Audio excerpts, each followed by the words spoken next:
Assalamualaikum warahmatullahi wabarakatuh. Halo Sobat UCD, kembali lagi bersama saya di channel UCD Mopi. Apa kabar kalian semuanya? Semoga disehatkan selalu dan dilancarkan segala aktivitasnya. Kali ini UCD Mopi akan menceritakan sebuah film yang berjudul Bagi Dua Bukan Dibagi-Bagi guys, yang mana ada seorang perwira dengan banyak medali penghargaan. Penuntut balas terhadap orang-orang yang telah melukai mantan pacarnya. Cuma mantan doang padahal guys. Hahaha. Dan ente-ente akan disajikan dengan adegan-adegan yang sangat brutalkan. Bagaimana alur ceritanya? Mari kita lihat sampai selesai. Buah mangga, buah kadongdong. Tonton video ini dong ge. Di awal film diperlihatkan sebuah mobil yang berhenti di depan sekolah. Namun tiba-tiba dari belakang ada sekelompok orang bertopeng nyamperkeun dan menghajar orang yang ada di dalam mobil. Orang tersebut bernama Neha. Ia pun harus dirawat ke apotek terdekat karena mengalami benturan keras banget di kepalanya. Singkat cerita, 2 bulan berlalu dan Neha mulai kembali sadar. Terlihat dia sangat depresi dan menghampiri guru spiritualnya. Di sana Neha curhat kepada gurunya, kenapa orang-orang yang sekarang menjauhinya dan tidak ada yang mau mempercayainya lagi. Seakan semua masalah yang menimpanya harus ia lewati sendiri. Sang guru spiritual menyarankan Neha agar Neha mengadukan semua masalahnya kepada Tuhan, serta terus berdoa kepadanya. Adegan berpindah ke seseorang yang bernama Roni. Roni adalah seorang perwira terbaik yang ditugaskan di kota Kashmir. Terlihat ia memberantas penjahat di kota tersebut dan ia juga tak segan-segan menangkap penjahat tanpa pandang bulu. Suatu hari ia mendapatkan pesan dari mantan pacarnya. Kalau si mantan sekarang sedang mendapat sebuah masalah dan ia meminta tolong kepada Roni untuk membantunya. Setelah mengetahui hal tersebut, Roni meminta izin atasannya untuk mengambil cuti selama 1 minggu. Mengingat Roni juga tak pernah mengambil cuti selama 4 tahun terakhir. Saat Roni dalam perjalanan, ia mengingat 4 tahun sebelumnya saat ia duduk di bangku sekolah. Ternyata waktu itu ia menyukai seorang perempuan bernama Neha. Namun karena kelakuan Roni yang gak ada adab di depan bapak Neha, si bapak menyuruh Neha untuk menjauhi Roni. Ternyata Neha tak pernah memperdulikan perkataan si bapaknya itu dan tetap menjalani hubungan dengan Roni. Setiap pulang kuliah ia selalu menghabiskan waktu bersama. Suatu hari Roni berjanji kepada Neha, apapun masalah Neha yang dihadapi suatu hari nanti Roni akan membantu Neha, bagaimanapun caranya. Adegan kembali ke masa kini. Roni datang ke sebuah warung seblak untuk menemui mantannya yaitu Neha. Ternyata mereka sudah 4 tahun tidak pernah bertemu lagi. Di sana Neha mengatakan kalau sekarang Neha sudah punya anak dan suami. Lalu Neha bercerita suatu hari Neha sedang mengantarkan anaknya ke sekolah. Ia didatangi 2 orang laki-laki bertopeng yang menghajar Neha dan menculik anaknya bernama Ria. Dan sekarang Neha meminta tolong kepada Roni untuk menyelamatkan Ria anaknya. Karena cuma Roni satu-satunya harapan Neha untuk menemukan kembali anaknya. Dan Neha juga menagih janji Roni yang dulu akan membantunya kapanpun Neha membutuhkan. Setelah itu Roni pulang untuk menginap di sebuah villa. Ia sangat bimbang tentang hatinya. Di satu sisi Roni kecewa terhadap Neha yang kini telah menikah dengan orang lain. Di sisi lain Roni juga tidak akan ingkar terhadap janjinya untuk membantu Neha apapun masalahnya. Esok harinya Roni yang membutuhkan kendaraan, ia datang ke sebuah showroom untuk membeli mobil. Pemilik showroom tersebut bernama Usman dan mereka pun berkenalan. Usman sangat mengagumi dan menghormati Roni karena Roni seorang tentara. Karena Usman berpikir seorang tentara adalah seorang yang mulia, yang mau menghabiskan hidupnya untuk menjaga negara. Singkat cerita, Neha dan Roni bertemu lagi. Neha menaruh hati harapan kepada Roni untuk bisa menemukan anaknya kembali. Neha mengatakan kalau ia juga sudah melapor polisi. Namun para polisi itu sudah 2 bulan belum juga menemukan petunjuk apapun tentang Ria anaknya. Roni yang penasaran, ia meminta Neha untuk kembali datang ke kantor polisi. Di sana mereka bertemu lagi dengan inspektur polisi bernama Separ. Neha bertanya kepada Separ bagaimana kasus kelanjutan penculikan anaknya. Namun Separ mengatakan kalau polisi akan menutup kasusnya karena sudah 2 bulan ini polisi tak menemukan petunjuk apapun. Separ menyarankan Neha untuk mengikhlaskan saja anaknya dan membuat anak baru sambil menghasut Neha. Roni yang melihat itu tentu tak terima dan menghajar Separ serta para polisi yang ada di sana.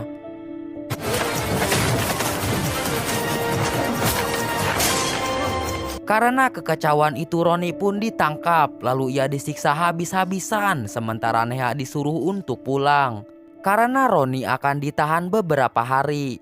Namun para polisi yang melihat identitas Roni sebagai perwira, mereka pun langsung menghentikan penyiksaannya.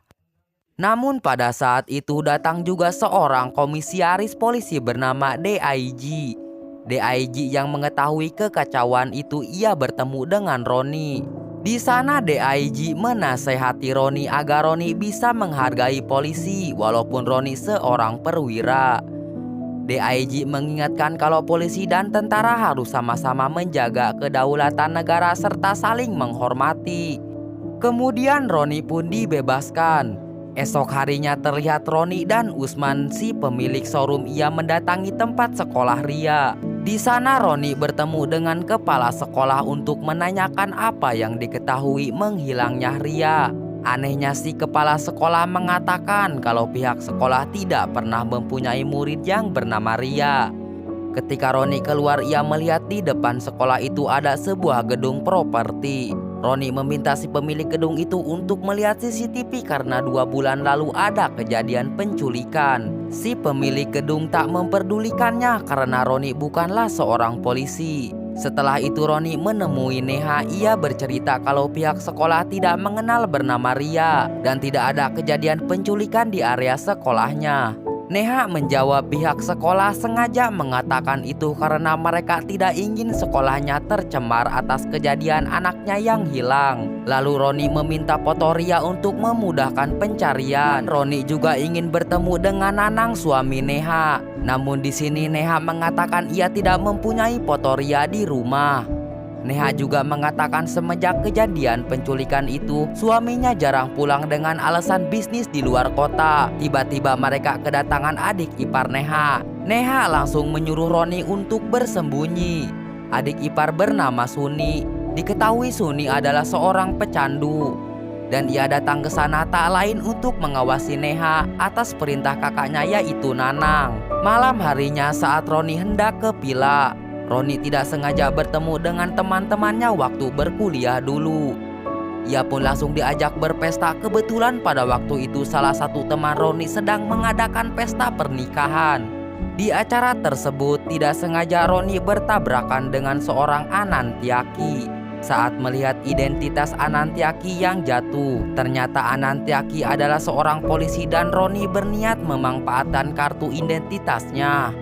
Esok harinya Roni mendatangi gedung properti yang berada di tempat depan sekolahannya Ria. Ia datang ke sana dengan menyamar sebagai polisi Anantiaki dan meminta satpam itu menunjukkan CCTV kepadanya. Akhirnya satpam gedung tersebut mempersilahkan Roni untuk mengecek CCTV di sana. Lalu Roni mengecek CCTV pada tanggal 21 Juli, yaitu di hari di mana Ria diculik. Anehnya di hari itu ada rekaman yang sudah menghilang, yaitu pada jam 7 sampai jam 10.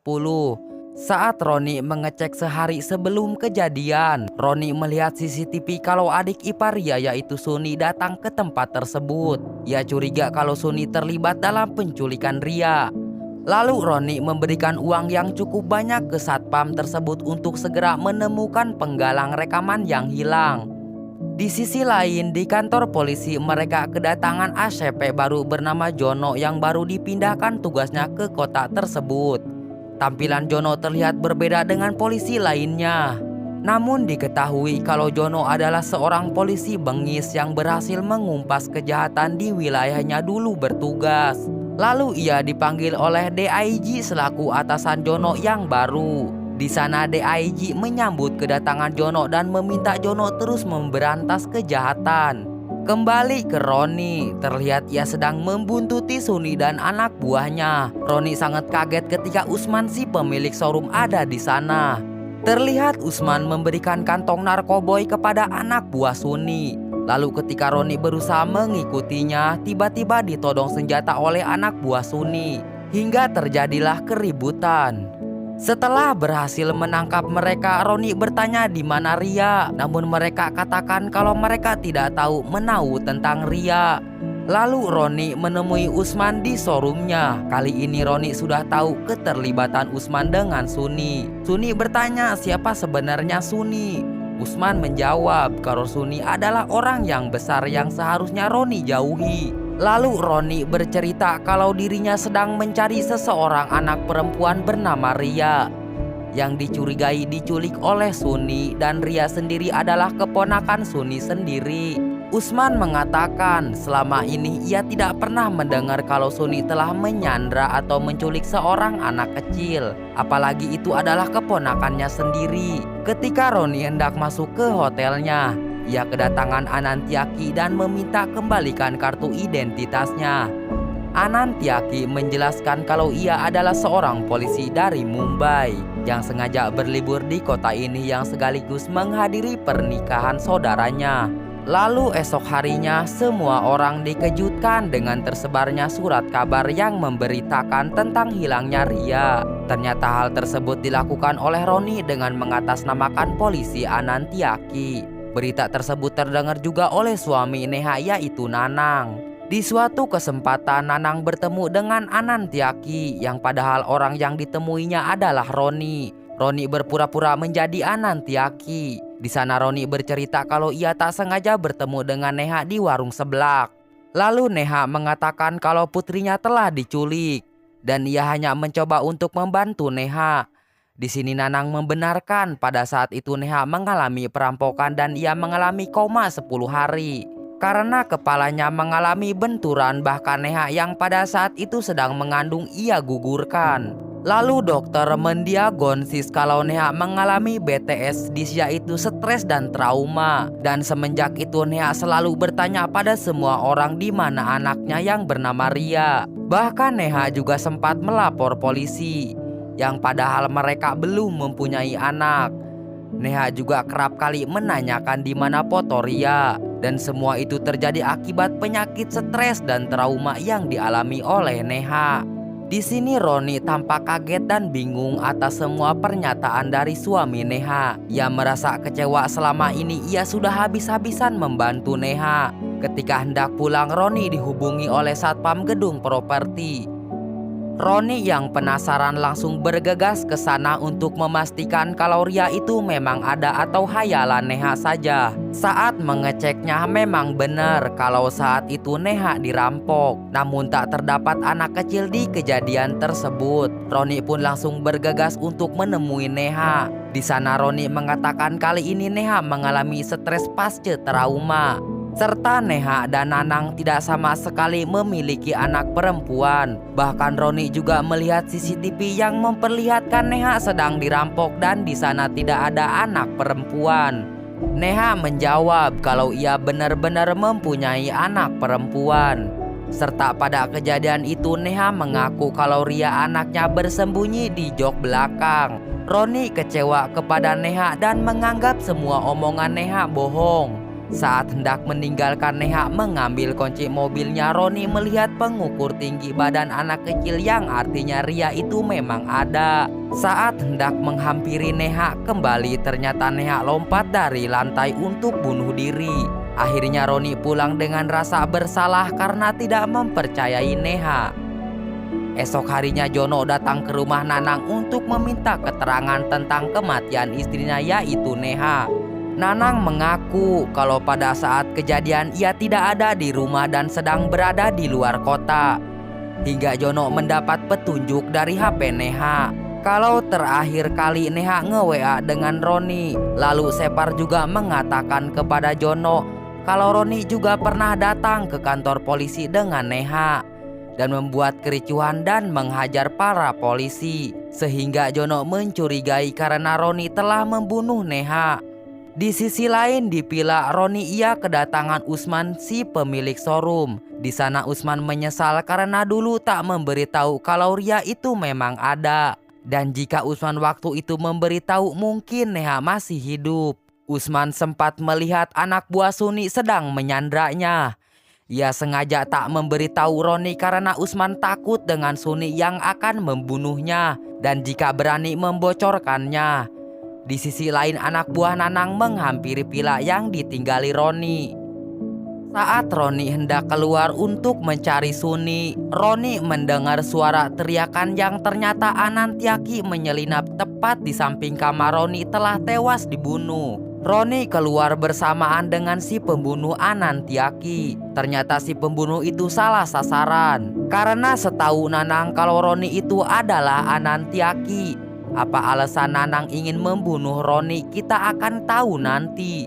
Jono dan para polisi lainnya datang ke hotel itu untuk menangkap Roni. Namun mereka berpapasan dan tak sempat melihat Roni dan Nanang keluar. Singkat cerita, Roni datang untuk menemui Suni yang pada saat itu sedang ada di pesta bebas. Hingga di sana terjadi keributan. Ketika Roni melihat Suni kabur, ia berusaha untuk mengejarnya. Saling kejar-kejaran pun terjadi. Hingga para pengendara di sana mengalami banyak tabrakan.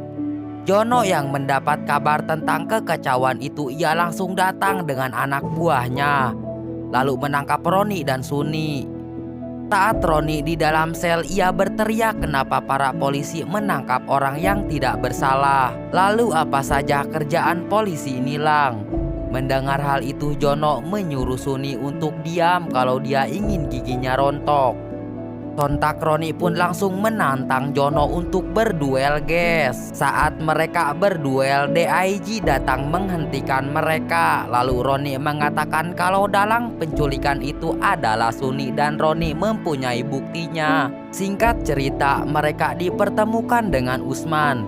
Usman mengatakan kalau dalang penculikan itu adalah Suni dan ia melihatnya langsung. Dan Usman akan menjadi saksi di pengadilan nanti dengan semua resiko yang akan ia terima. Lalu DIG mendatangi sel Suni dan menginterogasinya. Namun karena Suni terus menjelaskan kepolisian, Jono tak terima dan langsung menodongkan pistol ke arah Suni. DIG berusaha menenangkan mereka, namun ternyata Suni mengambil pistol DIG dan menodongkannya. Hingga mengharuskan DIG menembak mati Suni karena sudah sangat membahayakan. Di sini Roni kecewa karena hanya Suni yang dapat menuntun dirinya untuk menemukan Ria. Lalu di suatu kesempatan DIG menasehati Roni untuk tetap bersabar dari semua masalah yang menghampirinya. Di sini DIG paham betul perasaan Roni mengingat ia juga pernah mengalami hal yang sama, yaitu istri dan anak DIG yang masih kecil harus tewas dalam suatu kecelakaan. Lalu DIG mendapatkan telepon hingga ia mengatakan kepada si penelepon karena ia telah mengirim fotonya. Di sisi lain di showroom milik Usman didatangi pembunuh bayaran yang dikirim oleh Nanang. Ia dihajar habis-habisan sementara Roni meminta bantuan kepada DIG untuk segera memecahkan kasus penculikan ini. Dan Roni juga curiga kalau Nanang terlibat dalam kasus ini. DIG mengatakan ia tidak bisa menangkap seseorang tanpa bukti apalagi tuduhan itu mengarah ke ayah Ria sendiri. Setelah itu Roni menghampiri showroom milik Usman dan terkejut melihat Usman yang sedang terkapar. Saat hendak menolong Usman, Roni diserang oleh anak buah Nanang. Namun pada akhirnya Roni berhasil menumbangkan mereka.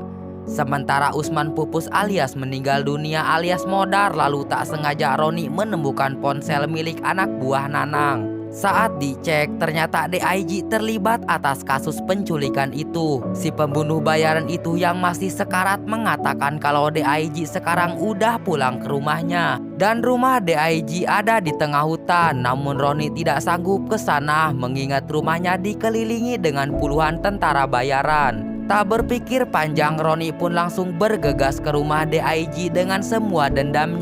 Ia sempat dihadang beberapa penjaga termasuk Separ.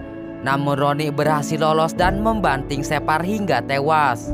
Di sini Roni membantai hiji persatu anak buah DIG dengan cukup mudah. Di sisi lain ternyata Jono dengan para polisinya akan ikut terjun ke sana untuk memburu Joni. Lalu kolonel yaitu atasan Roni datang dan mengatakan biarkan Roni menyelesaikan urusannya. Karena ternyata di sini atasan Roni takut kalau tim kepolisian Jono akan dibantai Roni.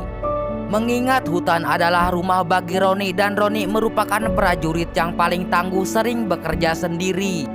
Beralih ke Roni yang berhasil masuk ke gudang senjata lalu menghabisi anak buah DIG. Meskipun dijaga banyak orang, Roni berhasil menumbangkan mereka. Karena mulai kewalahan, DIG memerintahkan untuk mengeluarkan helikopter tempur. Namun Roni berhasil masuk ke helikopter tersebut. Singkat cerita, Roni sudah berhasil memasuki rumah DIG lalu membantai para penjaga di sana.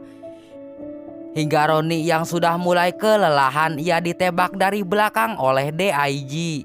Lalu Roni yang sudah tidak berdaya, DIG mulai menceritakan semuanya kalau ia adalah seorang gembong yang bersembunyi di balik seragam kepolisian. Karena gaji kepolisian tak cukup untuk menghidupi dirinya. DIG juga mengatakan kalau Ria masih hidup.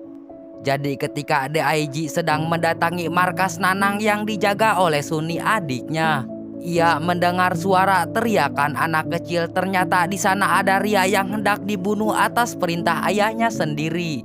DIG sempat menyelamatkan Ria, mengingat kalau Nanang adalah pemilik perusahaan pengiriman terbesar di sana. Lalu ia menjalani kesepakatan dengan Nanang, yaitu DIG tidak akan membongkar percobaan pembunuhan Ria. Sementara Nanang harus memuluskan pengiriman narkoboy miliknya keluar perbatasan. Untuk memuluskan kesepakatan itu, Nanang menyogok dokter untuk membuat surat keterangan kalau Neha gila, serta membayar pihak sekolah untuk tutup sungut alias mulut tentang kejadian penculikan itu. Mendengar kekejaman mereka semua, Roni langsung mencekek dan menghajar DIG.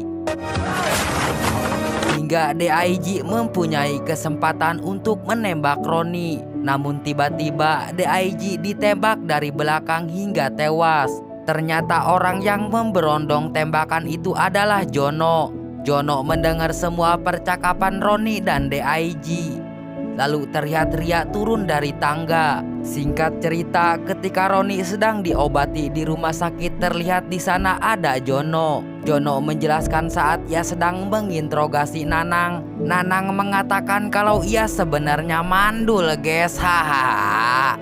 Hal itu diketahui di saat memeriksakan diri ke dokter, yang artinya Ria bukan anak dari Nanang. Terungkap fakta kalau Ria sebenarnya anak Roni. Karena pada saat mereka hendak berpisah, Roni dan Neha sempat melakukan pengencerotan alias pengenceritan. Lalu Roni pun menghampiri Ria. Roni berjanji kepada dirinya sendiri akan menjaga Ria yang tak lain anak kandungnya sendiri. Saat Roni berada di dekat Ria, ia merasakan kehadiran Neha. Dan film pun tamat. Bagaimana menurut ente-ente, guys? Kisah apa yang dapat kita ambil dari film ini? Menurut saya, jangan dulu pengencerotan sebelum menikah. Hahaha.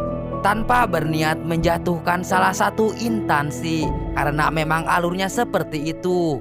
Gua mohon maaf bila banyak kesalahan. Salam dari UCD Mopi. Sampai jumpa di video selanjutnya. Gue admin pamit undur diri. Keripik belut,